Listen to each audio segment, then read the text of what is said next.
Ontem aconteceu um debate no canal Redcast entre o Gustavo Machado e o Cristiano Quioca. O Gustavo Machado, ele é do canal Orientação Marxista, que já apareceu aqui no canal anteriormente, inclusive eu comentei um outro debate que ele fez recentemente, acho que tem umas 2 semanas, no qual ele debateu com o Libertário, que era o Roxo, e foi um debate vergonhoso, na verdade, assim, foi vergonhoso não por causa do Gustavo, mas por causa do outro debatedor que não tinha domínio mínimo das questões que estavam sendo debatidas ali, se confundiu e falou um monte de coisas totalmente absurdas.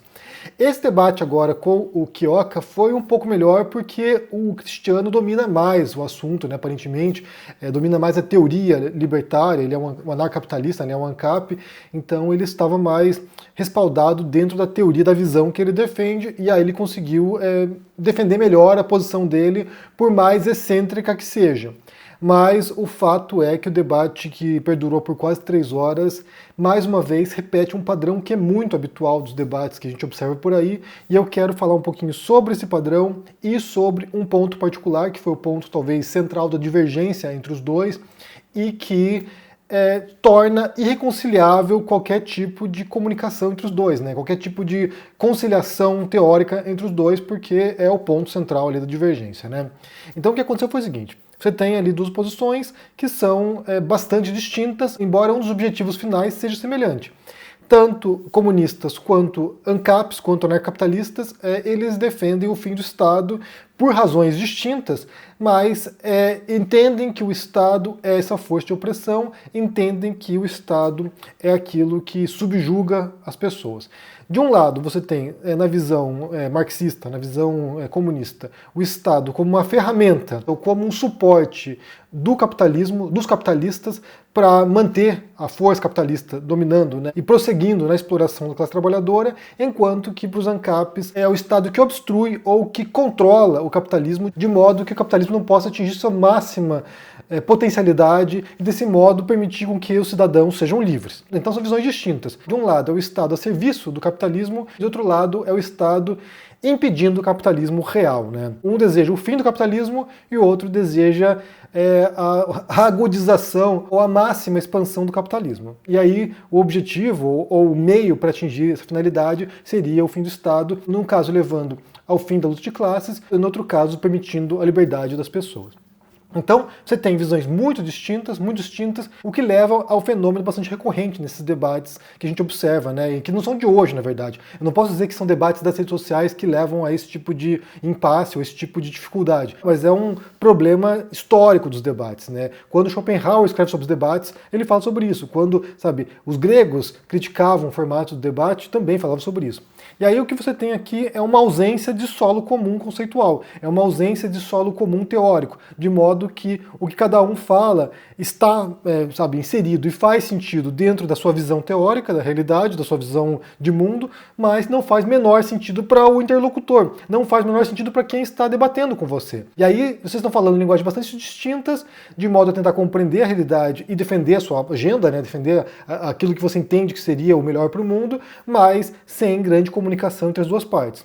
No começo do debate, há um esforço, ali até o Quioca propõe, né, que eles conceitualizem o que eles entendem por capitalismo e por comunismo, de modo a traçarem esse solo comum para que eles possam juntos avançar nesse debate. E aí, de um lado, você tem o Gustavo definindo o capitalismo, do outro lado, você tem o Quioca definindo, e a definição não é idêntica, de modo que nem sequer é possível avançar a partir desse suposto solo comum, e nem sequer a definição que eles dão de comunismo, né? O que eu entendo como esquerda e direita, assim por diante. Então o negócio logo de cara, logo nos, 5 primeiros minutos, já não há comunicação. Já não há como eles navegarem sobre esse terreno comum de modo a avançar no debate. E aí cada um fala a sua linguagem para a sua audiência, e no final o que aconteceu foi que uma parte grande da audiência, 75%, se não me engano, deu a vitória, né, vamos dizer que a vitória, entre aspas, para o Gustavo Machado. Acharam que o Gustavo Machado saiu melhor, desempenhou melhor nesse debate, até porque ele é alguém que entende muito do que fala, né? Já comentei aqui anteriormente no outro vídeo que eu acho que é o cara que mais entende de marxismo nas redes sociais, dos que eu já vi, pelo menos, né? É o que mais tem o domínio teórico, é o que melhor explica os conceitos marxistas, é um cara que estuda pra caramba, tem formação, tem um ativismo que é com os trabalhadores, né? Não é um ativismo virtual que fica, em abstrações teóricas que tem pouca correspondência com o mundo real, então é alguém que está lá no chão de fábrica fazendo trabalho. Então, nesse sentido, é alguém que tem uma experiência muito grande nessa comunicação sobre o marxismo e que tem um respeito muito grande pela obra do Marx e consegue contextualizar a obra do Marx para que você compreenda. Ninguém é obrigado a concordar com o Gustavo Machado, mas é certamente alguém que tem uma leitura bastante profunda e refinada e cuidadosa da obra do Marx. Então, tendo dito isso, é alguém que sabe navegar muito bem por essas ideias e sabe expressar muito bem as ideias. Se essas ideias correspondem ao mundo real ou não, aí é uma outra questão, né? Eu, como cético, tenho minhas ressalvas em relação a isso. Acho que, como eu falei aqui, é importantíssimo que todo mundo tenha acesso, quem se interessa, né, por questões políticas, tenha acesso à obra do Marx, leia alguns trabalhos do Marx para compreender o que ele fala, mas é claro que você pode também ter ressalvas em relação às duas teorias, né? Tanto a teoria que o Gustavo avança, quanto a teoria que o Cristiano avança. Só que daí, quando você entra na definição de capitalismo, aí não tem como discordar do Gustavo, porque ele está dizendo aqui o que é de conhecimento comum, na verdade, né? A definição que o Gustavo apresenta de capitalismo, de acúmulo de capital e da relação entre o capitalismo e o Estado, isso não é novidade, nem deveria ser para ninguém.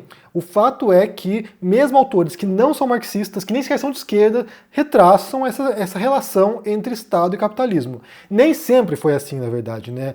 No caso do Cristiano aqui vem dizer, né, que o capitalismo são trocas voluntárias, que é a ideia, né, que os ANCAPs defendem, né? Sempre houve capitalismo, muito antes de existir um sistema capitalista dominante, como aconteceu nos últimos séculos. Então sempre houve capitalismo, mas quando surgem esses estados poderosos, né, que dominam e que tentam cercear as liberdades econômicas, aí há uma degeneração do capitalismo. Então, assim, a definição do Quioca não é aceita, pela maior parte dos autores importantes, é uma visão bastante marginal em termos de compreensão do capitalismo, e nesse sentido, o que o Gustavo Machado afirma tem bem mais respaldo, não apenas na teoria marxista, mas em outras visões também econômicas ou políticas sobre o assunto. Só para mencionar aqui algumas referências que eu tenho em casa, aqui as referências, né, para você poder ter uma ideia.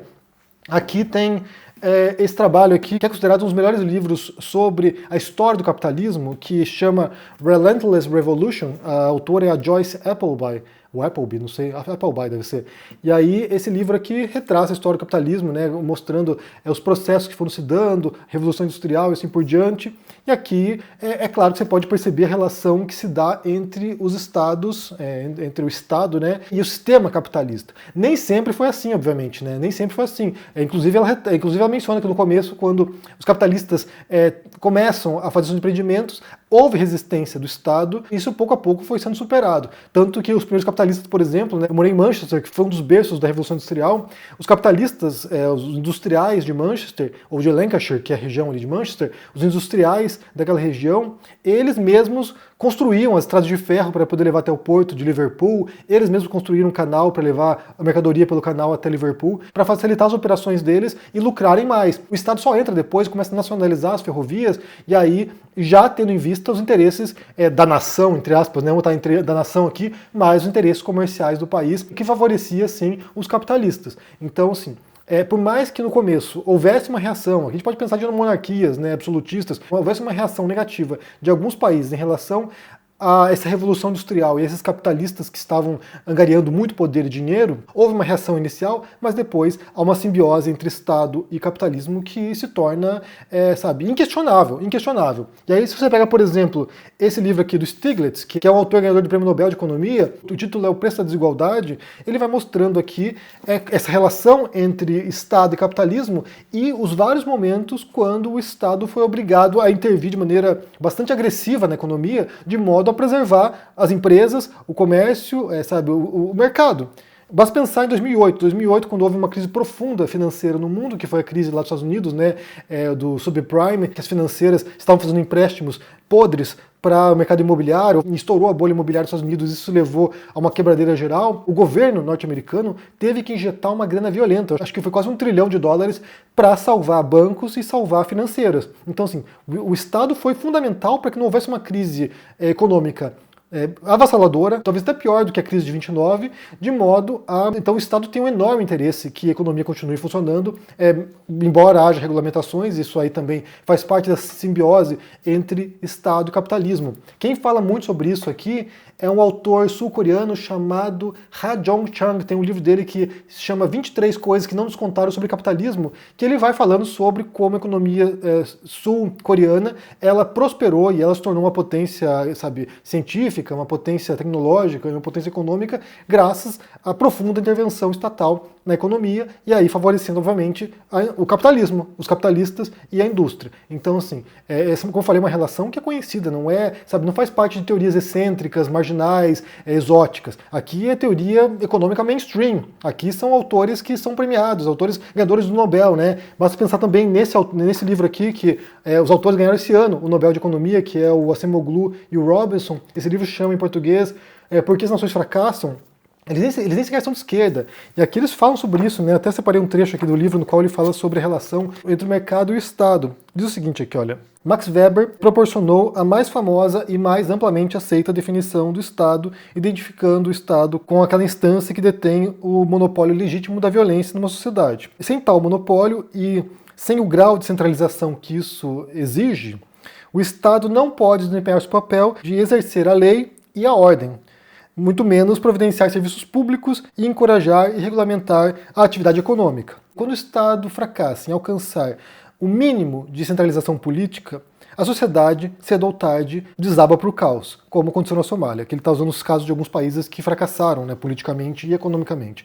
Então, assim, a relação entre Estado e economia é algo conhecido. Eu fiz tempos atrás um curso, um masterclass de economia com o Paul Krugman, e ele dedicou uma boa parte desse curso para explicar como havia acontecido a crise de 29 e como os Estados Unidos conseguiu tirar o país da crise. E aí você tem, conhecido também, né, o New Deal, que foi o programa de recuperação econômica do Roosevelt, que foi, sabe, o Estado botando grana e atuando para tentar solucionar a crise econômica. Então, assim, é sério. E aí tem esse livro também que se chama em português O Nível. Os autores são o Richard Wilkinson e Kate Pickett, que falam sobre desigualdade também, e aqui eles também falam bastante sobre a relação entre o papel, né, que o Estado tem para solucionar problemas sociais que existem nos países, e o papel que também tem para solucionar questões econômicas. Então, assim, quem é reformista também compreende que o capitalismo é problemático, que gera essas crises, que gera desigualdade,